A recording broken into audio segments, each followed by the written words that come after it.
ಬಡ ಮಹಿಳೆಯ ಮನೆಗೆ ಕುತ್ತು ಲೇಔಟ್ಗಾಗಿ ದಬ್ಬಾಳಿಕೆ ಆರೋಪ. ರಾಜಕೀಯ ವಲಯದಲ್ಲಿ ಭಾರಿ ಚರ್ಚೆ. ಶಾಸಕ ಪುತ್ರ ಗುತ್ತಿಗೆದಾರರ ಲೇಔಟ್ ವಿರುದ್ಧ ಗಂಭೀರ ಆರೋಪ. ದರೆ ಕುಸಿದು ಮನೆ ಬಿರುಕು, ನ್ಯಾಯಕ್ಕಾಗಿ ಕಲಾವತಿ ಹೋರಾಟ. ಬಡ ಮಹಿಳೆಯ ಪರ ಮಾಜಿ ಸಚಿವ ಕಿಮ್ಮನೆ ರತ್ನಾಕರ್. ಸೋಮವಾರ ಪಾದಯಾತ್ರೆ ಪ್ರತಿಭಟನೆಗೆ ಕಾಂಗ್ರೆಸ್ ಸಜ್ಜು. ಪಟ್ಟಣದ ಸರ್ವೆ ನಂಬರ್ 68ರ ಮುಳಬಾಗಿಲು ಗ್ರಾಮ ಪಂಚಾಯಿತಿ ವ್ಯಾಪ್ತಿಯ ಬಾಳೆಬೈಲಿನಲ್ಲಿ ಲೇಔಟ್ ನಿರ್ಮಾಣ ಕಾಮಗಾರಿ ಇದೀಗ ವಿವಾದಕ್ಕೆ ಕಾರಣವಾಗಿದ್ದು, ಲೇಔಟ್ ಕಾಮಗಾರಿಯಿಂದ ತಮ್ಮ ಮನೆಯ ಹಿಂಭಾಗದ ದರೆ ಕುಸಿಯುವಂತಾಗಿದೆ ಎಂದು ಹಲವು ವರ್ಷಗಳಿಂದ ಇಲ್ಲಿ ವಾಸಿಸುತ್ತಿರುವ ಕಲಾವತಿ ಎಂಬ ಮಹಿಳೆ ಆರೋಪಿಸಿದ್ದಾರೆ.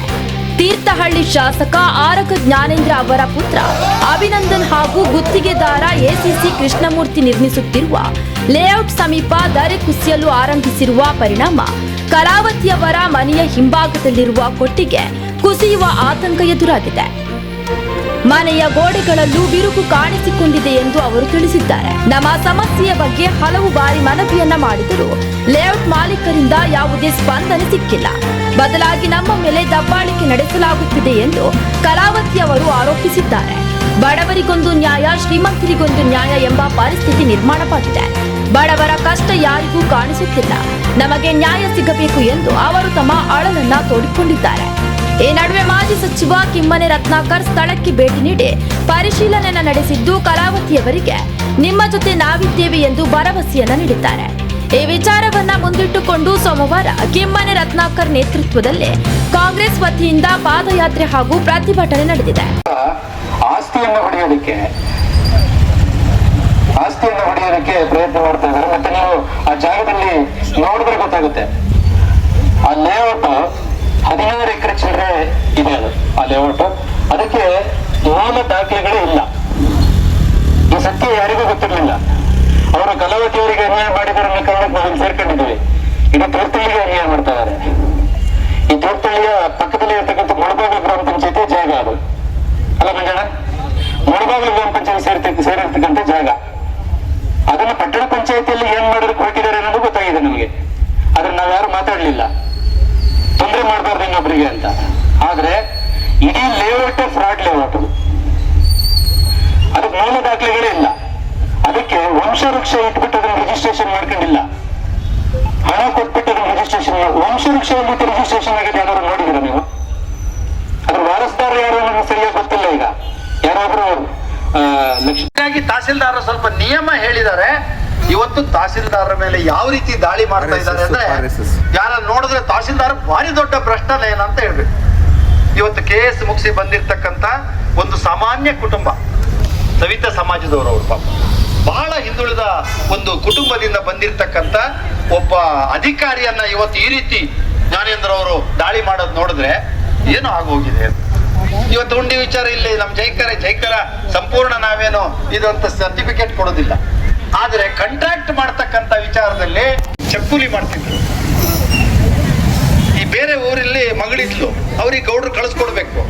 ಯಾರು ನೋಡಿದ್ರು ಈ ಊರಲ್ಲಿ ಯಾರು ಒಳ್ಳೆ ಹುಡುಗ ಇದ್ದಾನೆ, ಒಬ್ಬ ಕಾಂಗ್ರೆಸ್ನ ಹುಡುಗ ಇದ್ದ, ಕರೆದ್ರು ಅವನಿಗೆ, ನೋಡಪ್ಪ ಇದನ್ನ ನನ್ನ ಮಗಳಿಗೆ ಕೊಟ್ಟು ಬಾ ಅಂತ. ಇವನು ಕೊಟ್ಟಾದ್ಮೇಲೆ ಫೋನ್ ಮಾಡಿದ್ರು, ಏನ್ ಕೊಟ್ಟ? 10 ಚಕ್ಕುಲಿ ಕೊಟ್ನಾ? ಇಲ್ಲ, 7 ಕೊಟ್ಟಿದ್ದಾನೆ. ಇವ್ರಿಗೆ ತಲೆ ಬಿಸಿ ಆಯ್ತು. ಗೌಡ್ರಿ ಫೋನ್ ಮಾಡಿದ್ರು ಅವನಿಗೆ, ಏನಮ್ಮ ನೀನು ಒಳ್ಳೆ ಹುಡುಗ ಅಂತ ಇಲ್ಲ, ಅದು ನನ್ನ ಕಮಿಷನ್, ನಾನು 3-4 ತಿಂದಿದ್ದೇನೆ. ಇನ್ನೊಂದ್ಸರಿ ಇವನ ಹತ್ರ ಕೊಡಬಾರ್ದು ಅಂತ ಹೇಳಿ ಮಾರನೇ ಹಬ್ಬದಲ್ಲಿ, ಗೌರಿ ಹಬ್ಬದಲ್ಲಿ BJP ಹುಡುಗನ ಹತ್ರ ಕೊಟ್ರು, ಒಳ್ಳೆ ಹುಡುಗ ಅಂತ ಕರೆಸಿ. ಫೋನ್ ಮಾಡಿದ್ರು ಆಮೇಲೆ 2 ದಿವಸ ಬಿಟ್ಟು ಮಗಳು ಹೇಳಿದ್ಲು, ಇಲ್ಲ ಕತ್ತು ಬಂದಿದೆ ಅಪ್ಪ. ಓ ಭಾರಿ ಹುಡುಗ, ಗುಡ್ ಅಂತ ಹೇಳಿದ್ರು. ಕಡೆ ಕರೆದು ನೋಡಿದ್ರೆ ಅವನಿಗೆ ಅವನು ಹೇಳದಂತೆ, ಏನ್ ಮತ್ತೊಬ್ಬಕ್ಕೆ ಇಲ್ಲ 10 ಕೊಟ್ಟು ಬಂದಿದ್ಯಲ್ಲ. ಇಲ್ಲ, ಅದ್ರ ಮೇಲ್ಗಡೆ ಒಂದು ದೊಡ್ಡ ಸುತ್ತು ಪೂರದ್ರಲ್ಲೂ 10 ತಿಂದಿದ್ದೀನಿ ನಾನು. ಅದು 5 ಉಳಿದ ಚೆಕ್ ಅಂದ್ರೆ ಲೆಕ್ಕ ಕತ್ತಿದೆ.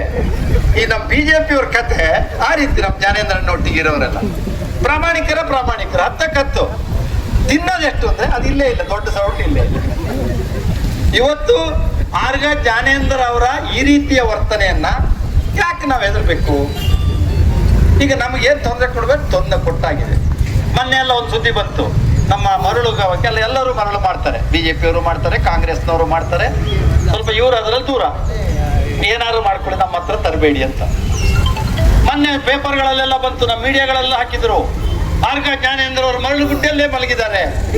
ಯಾಕೆ ಮನೆ ಇಲ್ಲ ಅವರಿಗೆ? ಅಲ್ಲ, ಅದ್ರ ಬಿಡೋದಿಲ್ಲ, ಪ್ರತಿಭಟನೆ ಮಾಡಿ ಒಂದು ಲೋಡನ್ನು ತಗೊಂಡೋಗ್ಲಿಕ್ಕೆ ಬಿಡಲ್ಲ ಅಂತ ಅಲ್ಲಿ ಮಲಗಿದ್ದಾರೆ. ಅರೆ ಇದು ಎಂತ ಕಥೆ ಇದು?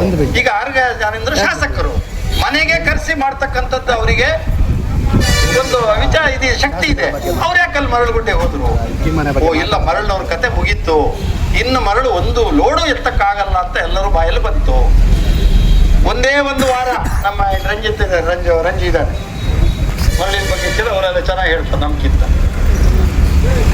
ಒಂದು ವಾರದಲ್ಲಿ ಗುಡ್ಡೆಕೊಪ್ಪದಲ್ಲಿ ಯಾರೋ ಸ್ವಲ್ಪ ಮರಳಿನವರೆಲ್ಲ ಓಡಾಡ್ತಿದ್ದಾರೆ ಅಂತ ಸುದ್ದಿ ಬಂತು. ಕನ್ನಡ ನಿರ್ಭೀತಿಯಿಂದ ನಿಮ್ಮ ಜೊತೆಗಾರ.